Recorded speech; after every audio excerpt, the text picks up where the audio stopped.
On acclame le Seigneur pour ce nouveau numéro de l'Écolis. Que Dieu soit béni. Alléluia. Amen. Alléluia. Amen. Bienvenue au nouveau numéro de l'Écolis. Un moment qui vous bénit à la maison, parce que ça commence par nous bénir ici. Et aujourd'hui, nous serons encore bénis. Et avec les enfants, nous allons partager un thème très important. Un thème qui va nous amener à grandir de la vie spirituelle. Un thème qui va nous amener à comprendre le Seigneur. Et un thème qui va ouvrir de nouveaux moments, une onction plus supérieure dans notre vie. Avant que nous n'abordions ce thème, nous allons prendre cet élément que nous propose Don Tara. Nous signalons que dans cet élément, il y a une partie qui est prise dans l'histoire de l'apôtre Paul lorsqu'il était encore seul et lorsqu'il était dans le chemin de Damas pour aller attaquer le peuple de Dieu. Nous avons pris cette histoire et nous avons créé une histoire brisée. C'est pour que vous ne puissiez pas vous poser des questions sur quelques scènes des enfants. Alors nous allons prendre la scène avec Don Tara. On acclame le Seigneur.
You carry us in it, the reason of my life.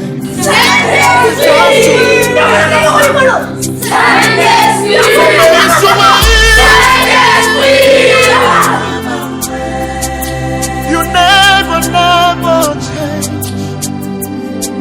Shimo, when I call on you, oh, set me free. What no man can say, only you can change. On acclame le Seigneur pour cet élément que nous avons pris avec Dantara. Dans cet élément, oui, il y a eu des enfants rebelles, il y a eu ceux qui étaient d'abord en prière. Ils priaient, ils réclamaient une présence que nous allons voir ici. Ils réclamaient quelque chose, ils avaient besoin de quelque chose. Parce qu'en réalité, la prière, sans cette personne-là, la prière n'a pas de sens. Et les enfants étaient en train de réclamer, ils étaient en prière. L'Esprit de Dieu, c'est ce que nous avons voulu dire, l'Esprit de Dieu, le Saint-Esprit est descendu. Mais dans l'autre camp, nous avons vu comme Saul de Tarse, Paul, l'ancien Saul, il y avait un groupe d'enfants qui se préparaient pour faire du mal à ceux-là qui priaient. Alors, cet élément nous a amené à dire qu'aujourd'hui, nous allons parler du Saint-Esprit. Nous allons parler du Saint-Esprit. Nous allons parler du Saint-Esprit. Oui, le Saint-Esprit. Parce que sans le Saint-Esprit, la vie chrétienne n'existe pas. Le Saint-Esprit, c'est qui? Nous allons commencer par cette question avec les enfants. J'aimerais que quelqu'un puisse nous répondre. C'est qui le Saint-Esprit? C'est qui? Oui, Daddy. Shalom, shalom. Je voulais seulement parler si c'est le Saint-Esprit, c'est qui? Le Saint-Esprit, c'est le consolateur. Amen. Dans Jean 16, 13, on dit que le Saint, quand je vous enverrai le Saint, quand le consolateur sera venu, l'Esprit de vérité. Or, la Bible parle qu'il est le consolateur. Le Saint-Esprit, c'est notre consolateur. Il console les âmes affligées. Il est... Donc, quand vous dites que le Saint-Esprit, c'est notre consolateur, selon Jean 16, 13. Quand on dit consolateur, cela signifie qu'en réalité, avant, il y avait un problème. Parce que pour parler de consoler, il faut qu'il y ait affliction. Ce qui signifie, par votre terme, que le Saint-Esprit est celui qui vient mettre fin à l'affliction ou aux afflictions, parce qu'il est consolateur. Mais dans les versets, on dit encore qu'il nous conduira. Par là, vous voulez dire que le Saint-Esprit, qui est le consolateur, a aussi un chemin. Oui. Le Saint-Esprit est le chemin, la vie, la vérité. Amen. Le Saint-Esprit, c'est l'Esprit de vérité. Amen. Il nous révélera les choses à venir. Amen. Parce que c'est lui le chemin. Il connaît ce qui va arriver. Il connaît ce qui est et ce qui était. On acclame le Seigneur pour cela. On acclame le Seigneur.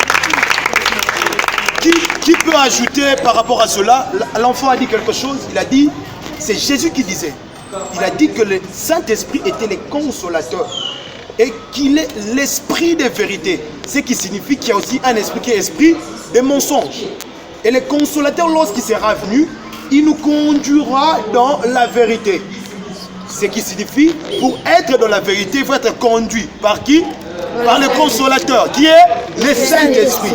Donc, ceux qui sont dans les afflictions ont besoin d'une voie. Et cette voie doit être la voie de vérité. Pour sortir des afflictions, il faut passer par la vérité. Or, la personne qui fait cet acte, c'est le Saint-Esprit. C'est le Saint-Esprit. Tout le monde, Saint-Esprit. Saint-Esprit. Qui peut ajouter quelque chose avant que nous ne puissions prendre le passage de Jean 14, 26, dans lequel il y a la mission même du Saint-Esprit. Avant qu'un enfant ne nous explique Jean 14, 26, j'aimerais qu'il y ait des enfants qui vont définir le Saint-Esprit. Oui, on lui passe le micro.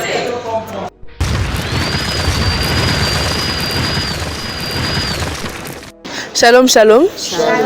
Je voulais juste ajouter sur ce qu'a dit notre frère. Le Saint-Esprit n'est pas une chose. Le Saint-Esprit n'est ni une puissance, mais le Saint-Esprit, c'est la personne de Dieu. Quand on a l'Esprit de Dieu en nous, cela veut dire qu'on a le Saint-Esprit en nous. C'était la parole de Dieu. On acclame le Seigneur, on acclame le Seigneur. Notre ami a dit, le Saint-Esprit, c'est la personne de Dieu. Le Saint-Esprit n'est pas une chose. Alors, nous sommes accompagnés d'une dame qui aime le Seigneur. Elle fait partie des formatrices. Sœur Amy, que pensez-vous de ce que les enfants ont eu à dire?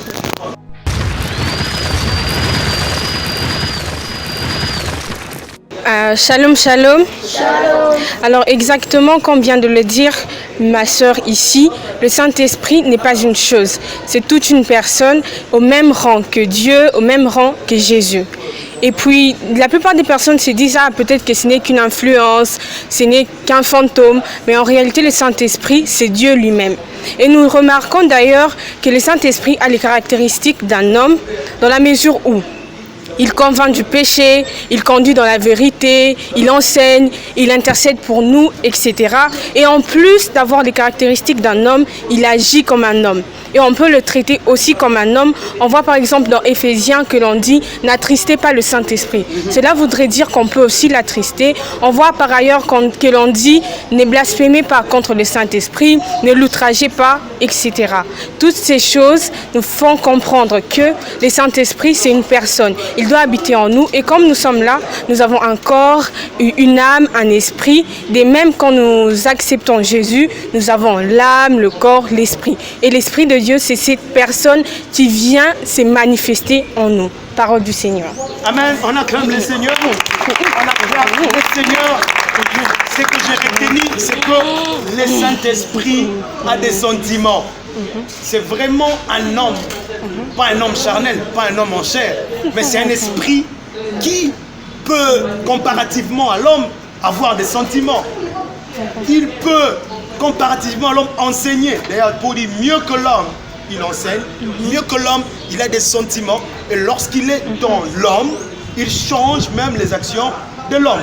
On acclame le Seigneur et nous avons un enfant qui va nous interpréter l'île des missions du Saint-Esprit selon Jésus dans Jean 14, 26. Écoute ceci. Écoute ceci.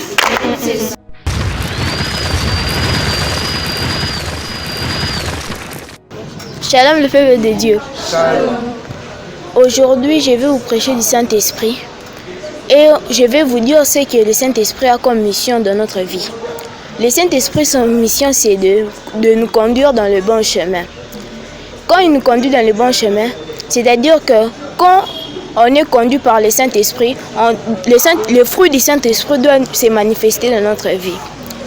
Le Saint-Esprit, quand on vient de le dire, c'est la personne de Dieu. Le Saint-Esprit, c'est Dieu lui-même. Quand le Saint-Esprit nous conduit, le Saint-Esprit nous pousse à faire de bonnes choses. Le Saint-Esprit nous pousse à nous convertir. Et comment nous convertir? On peut nous convertir en lui acceptant comme Seigneur et Sauveur et en mettant sa parole en pratique. Mes frères et sœurs, croyons en Christ pour rendre témoignage en sa faveur. Car si nous ne croyons pas en Christ, nous ne rendrons pas témoignage en sa faveur. Mes frères et sœurs, c'était la parole du Seigneur. On acclame le Seigneur. On acclame le Seigneur.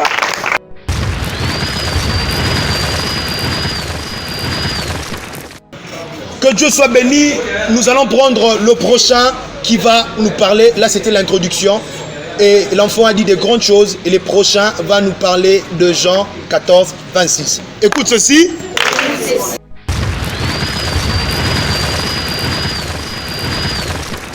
Shalom. Shalom. J'aimerais un peu parler de Jean 14, 26. Mais le consolateur, l'Esprit Saint, que le Père enverra en mon nom, vous enseignera toutes choses et vous rappellera tout ce que je vous ai dit.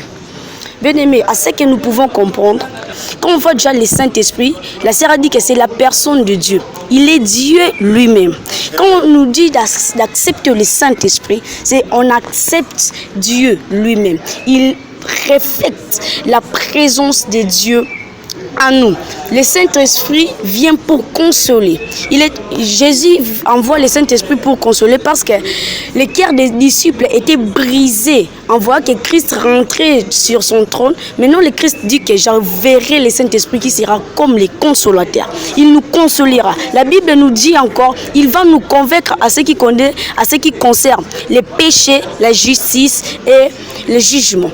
Le Saint-Esprit est là pour nous convaincre. Il ne va pas nous convaincre en disant que faisons les péchés. Il va nous convaincre en disant laissez les péchés. Il va nous convaincre pas seulement à lui-même, sortir de sa personne comme il est sorti chez Paul. Non, il va apparaître chez un homme comme Dieu, apôtre. Il apparaît chez cet homme-là. Christ a choisi un canal pour apparaître chez l'apôtre Paul lui-même. Mais en nous, il apparaît chez les pasteurs. Il peut même apparaître chez mon frère Joyce. Il peut nous parler des mystères cachés. Le Saint-Esprit est là pour convaincre à ce qui concerne les péchés, la justice. La justice, c'est quoi? C'est ce que nous faisons. C'est ce que les chrétiens doivent faire. C'est ce qu'on appelle la justice, les bienfaits. C'est ce qu'on appelle la justice. Le Saint-Esprit est là pour nous convaincre. Un peu, avant que nous passions dans le passage de Jean 16, 8, parce que vous êtes trop là-bas, j'aimerais que nous soyons sur Jean 14, 26. La Bible dit, le consolateur que j'enverrai, il vous enseignera toutes choses. Je suis là-bas. Lisons un peu le passage. Mais les consolateurs, l'Esprit Saint, que le Père enverrait en mon nom. Le Père va envoyer qui? Le Saint-Esprit. Qui est qui? Le consolateur. Au nom de qui? De son Fils. De Jésus. Le Saint-Esprit ne descend qu'au nom de Jésus. Est-ce que le Saint-Esprit descend au nom de tel prophète? Non. Il descend au nom de tel pasteur? Non. Il descend au nom de qui? De Jésus. Donc si nous avons besoin du Saint-Esprit, on doit invoquer qui? Jésus. Est-ce qu'on doit invoquer ceux qui sont morts? Non. Est-ce qu'il faut chercher par ici, par là? Non. Tout celui qui veut voir le Saint-Esprit doit invoquer le nom de Jésus. Ça, c'est la première chose que nous devons retenir. Il viendra en mon nom. Que le Père enverra en mon nom. Et puis, la Bible dit... Et puis la Bible dit, vous enseignera toutes choses. Vous enseignera toutes choses. Je voudrais dire à une personne ici, qui est celui qui a reçu le mandat de nous enseigner les choses de Dieu? C'est qui? Le Saint-Esprit. Alors, lorsque le pasteur prêche, il doit prêcher par le Saint-Esprit. Lorsque vous prophétisez, il faut prophétiser par le Saint-Esprit. Parce que c'est le Saint-Esprit qui a reçu le mandat de faire quoi? De nous enseigner toutes choses. Et le Saint-Esprit parle, comme dans cette émission, vous qui nous suivez à la maison, c'est le Saint-Esprit qui parle par nous pour que vous compreniez ces choses. Et le Saint-Esprit va passer dans tous les canaux que Dieu veut pour que le message n'arrive. Et on continue, on dit... On dit, et vous rappellera tout ce que je vous ai dit. Tout ce que Jésus nous a dit, qui va nous rappeler cela? Le Saint-Esprit. Lorsque nous voulons pécher, qui va nous rappeler la parole de Dieu? Le Saint-Esprit. Lorsque nous voulons nous détourner du chemin, qui va nous rappeler la parole de Dieu? Le Saint-Esprit. Qui nous rappelle des messages qu'on a oubliés? Le Saint-Esprit. Qui nous rappelle des versets qu'on a oubliés? Le Saint-Esprit. Dieu, que les messages, les versets, les paroles que vous avez oubliées, que le Saint-Esprit puisse vous rappeler cela. Amen. C'est sa mission. Vous avez des promesses que vous avez oubliées. Le Saint-Esprit, qu'il vous rappelle cela. Alléluia. Amen. Alors, nous allons prendre notre chère dame que nous aimons beaucoup, la sœur Amy.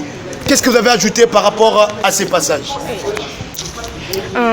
Loin de vouloir répéter ce qu'ont dit les autres personnes, moi je voudrais énoncer les autres missions du Saint-Esprit. Oui. À savoir, personnellement, moi, le Saint-Esprit m'aide dans ma faiblesse. Nous voyons dans Romains 8, 26 qu'il est écrit « Le Saint-Esprit lui-même intercédera pour vous par des soupirs inexprimables ». Deuxièmement, le Saint-Esprit nous enseigne les choses à venir. On l'a d'ailleurs mentionné dans ces versets. Troisièmement, le Saint-Esprit, il nous baptise, il nous rend enfants de Dieu, ce qui est encore l'une de ses missions. Et en dernière position, nous allons dire que le Saint-Esprit, il effraie nos ennemis, il les repousse. Nous voyons dans Ésaïe qu'il est écrit « Quand l'ennemi paraîtra comme un fleuve, l'Esprit du Seigneur le mettra en fuite. » Parole du Seigneur. On acclame le Seigneur. On a dit, quand l'ennemi viendra même comme un fleuve, l'Esprit de l'Éternel le chassera. Nous avons vu, il nous conduit, mais dans ce que notre sœur a dit, c'est ce qui marie même l'histoire de Saul de Tarse. Paul, quand il était seul, il était en chemin, comme nous avons vu avec les enfants. Il était en chemin, il s'est préparé, pour faire périr le peuple de Dieu. Il s'est préparé pour causer du tort au peuple de Dieu. Et lorsqu'il a avancé dans le chemin de Damas, il y a eu une forte lumière qui a frappé et Paul était tombé. Il était tombé pourquoi? Parce que le Saint-Esprit défend toujours ceux qui l'invoquent. Alléluia. Et comme dans cette scénette, ceux qui étaient venus attaquer l'église, ceux qui étaient venus attaquer ceux qui priaient, le Saint-Esprit s'est attaqué au travers des serviteurs, comme vous avez vu dans la scénette. Par là, nous comprenons que le Saint-Esprit qui est le consolateur, parce qu'il y a affliction, il vient nous consoler et il vient nous enseigner des choses de la part de Dieu. Et il vient même nous rappeler certaines choses. Et comme notre sœur a dit que le Saint-Esprit, pour nous, c'est Dieu en nous. Et c'est Dieu qui nous donne la possibilité de faire face même à l'adversité. En tout cas, qui peut dire avec moi, j'aime le Saint-Esprit? J'aime le Saint-Esprit. On acclame le Seigneur.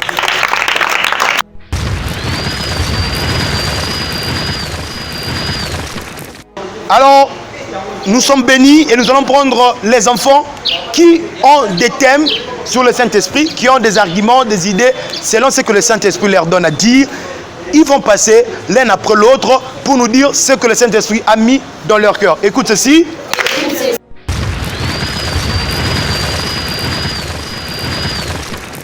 Shalom, shalom, peuple de Dieu. Shalom. J'aimerais partager avec vous ce que j'ai appris de la part du Saint-Esprit. Le Saint-Esprit, c'est Dieu. D'abord, lorsque nous parlons de l'Esprit, cela désigne toujours ce qui est invisible. La Bible nous dit dans Jean chapitre 3 à partir du verset 6, ce qui est né des parents humains est humain, mais ce qui est né de l'Esprit est esprit. Amen. Pour dire que le Saint-Esprit n'est pas physique, mais il est spirituel. Pour nous les chrétiens, nous devons savoir que nous n'avons pas reçu le Saint-Esprit de la part de ce monde, mais nous avons reçu l'Esprit de la part du Saint-Esprit. Un homme dirigé par l'Esprit ne se conduit pas selon la volonté de ce monde, mais selon celle du Saint-Esprit. Le but du Saint-Esprit est de vaincre nos péchés, de corriger ce qui est impur et de nous instruire selon la justice. Chers frères et sœurs, c'était la parole du Seigneur. On acclame le Seigneur, on acclame le Seigneur.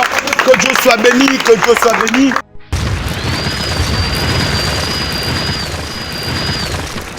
Nous continuons la série d'interventions des enfants. Il y a un autre enfant qui va nous parler du Saint-Esprit. Écoute ceci. Shalom, peuple de Dieu.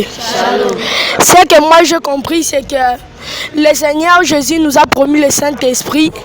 Et le Saint-Esprit est descendu le jour de la Pentecôte aux apôtres. Dans 1 Corinthiens 6, 15, la Bible déclare: ne savez-vous pas que votre corps est le temple du Saint-Esprit? Ainsi, cherchons à marcher selon le Saint-Esprit pour ne pas surtout accomplir les désirs de la chair. Chers frères et sœurs, c'était la parole du Seigneur. On acclame le Seigneur. On acclame le Seigneur fortement. L'enfant nous a parlé du premier jour où le Saint-Esprit était descendu sur la terre. On doit nous rappeler que dans l'Ancien Testament, le Saint-Esprit n'était pas permanent. Il venait pour accomplir une mission et puis il repartait. Mais au Nouveau Testament, lorsque Jésus a dit « Je vous enverrai », est-ce que le Saint-Esprit n'était pas venu? Il était venu. Et quand? Au jour de la Pentecôte. Et lorsqu'il est descendu, il a fait de notre chair son temple. On prend une autre intervention. On acclame le Seigneur. Écoute ceci.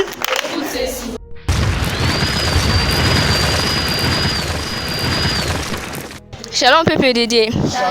Ce que moi j'ai compris est que le Saint-Esprit c'est aussi notre consolateur car il nous fortifie lorsque nous sommes faibles. Et puis, le Saint-Esprit, il est aussi notre enseignant car il nous apprend de toutes choses. Il suffit seulement de vivre en bonne communion avec le Saint-Esprit. Mes frères et sœurs, c'était la parole du Seigneur. On acclame le Seigneur. Et elle a défini le Saint-Esprit par des adjectifs clairs.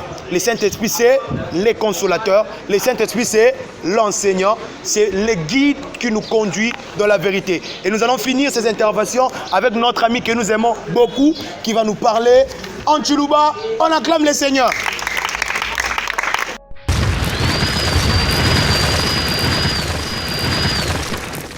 Bana banzami wetu obonso. Malo sorte du bakula mujitu kujalelo. Bwani mema njimo mona bwase. Nyuma muimpa ye imunda moitu. na chanjile mibiji du bakwenda katwenda bakwenda kabijito tubikila nyuma mwepo musubu yetu tukajileje mu Desemba bana betu bajiba ni ba camarade bababi bana betu bajiba na manjile mibi tu ni nyuma mwepo we ulo mansamba wana beba bo ba fete nyuma mwepo munda bo bajiba ya nujila wazam.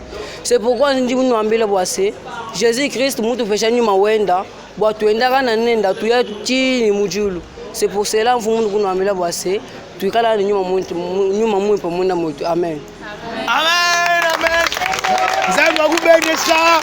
Zambi wakubenisha. Zambi waku. Voilà. Nous sommes bénis, nous, le centre des sports 416 et l'agence événementielle. Ces enfants, ce sont des artistes. Ce sont des enfants qui apprennent. Nous sommes l'agence événementielle des Spots 416. Avec ces enfants, nous formons des animateurs. Nous avons tous les services d'organisation des manifestations. Et nous vous invitons aussi, mettez la main sur ces activités. Ça va nous aider pour le centre aussi et l'encadrement des enfants. Écoute ceci. Écoute ceci.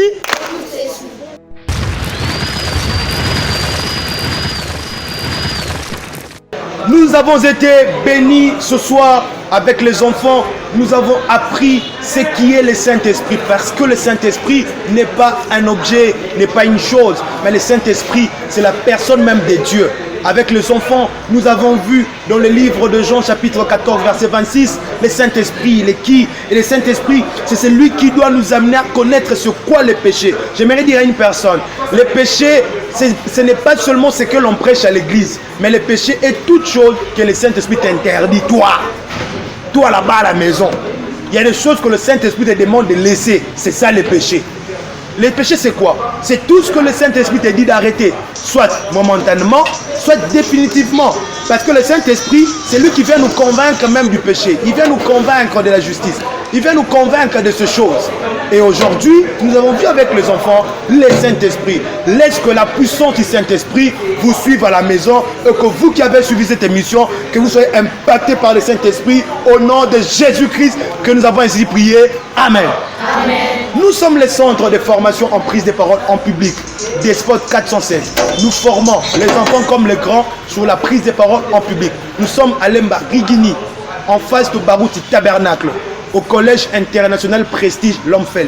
Nous nous réunissons avec les enfants tous les dimanches à partir de 12h30. J'invite les parents à envoyer leurs enfants tous les dimanches et les émissions passent tous les vendredis ici sur Canal CVV. Tous les vendredis, vous avez émission Eco 10. Abonnez-vous à notre chaîne YouTube pour avoir toutes nos émissions et aussi soutenez cette œuvre. Envoyez vos enfants car ces enfants que vous voyez, ce sont des prédicateurs de demain et des artistes d'aujourd'hui. Comme nous finissons toujours avec des questions et réponses, j'aimerais poser la question à nos enfants qui sont ici. Dites-moi un peu, comment s'appellent les dieux que nous prions? Quel est le nom du Dieu que nous prions? Le Dieu que nous prions s'appelle Jésus. Il s'appelle Jésus. Le Dieu que nous prions, il s'appelle Jésus. Car c'est au nom de Jésus que tout genou fléchit. Et même Jésus a dit que le Père vous enverra l'Esprit en mon nom. C'est le nom de Jésus qui vous donne la possibilité d'avoir le Saint-Esprit. Si vous croyez en Christ, si vous croyez en Jésus, vous avez le Saint-Esprit en vous. Mesdames et messieurs, soyez bénis par la puissance du Saint-Esprit. Et voilà, nous sommes à la fin de notre émission. Comme nous aimons le dire tout le temps, Jésus! Hey!